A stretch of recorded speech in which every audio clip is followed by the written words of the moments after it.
బాలికల హాస్టల్లో సరైన సదుపాయాలు లేక విద్యార్థినులు అవస్థలు పడుతున్నారు. చాలని భోజనం నీళ్లచారు పెడుతున్నారంటూ ఆవేదన వ్యక్తం చేస్తున్నారు బాలికలు.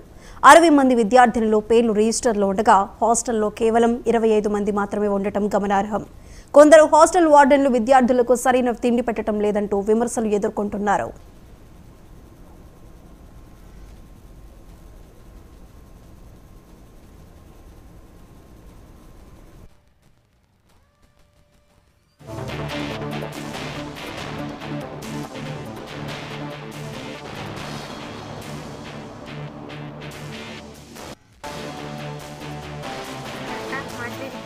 నేను జెడ్పీహెచ్ఎస్ మార్చివారం స్కూల్లో చదువుతున్నా. బీసీ హాస్టల్లో మేము ఉంటున్నాం. సాయంత్రం రెండు కూరలు పెట్టట్లేదు, గుడ్డ వేయట్లేదు, ఆ కూర కూడా జవరంగా పెట్టట్లేదు. ఉదయాన్నే చట్నీ కూడా సక్రంగా పెట్టట్లేదు. మొన్న కూడా పందార వేసి పెట్టారు. ట్యూషన్ స్టడీ లేదు, మెనూ ప్రకారం పెట్టట్లేదు, బాత్రూమ్ సక్రంగా లేవు, స్నాక్స్ ఇవ్వట్లేదు,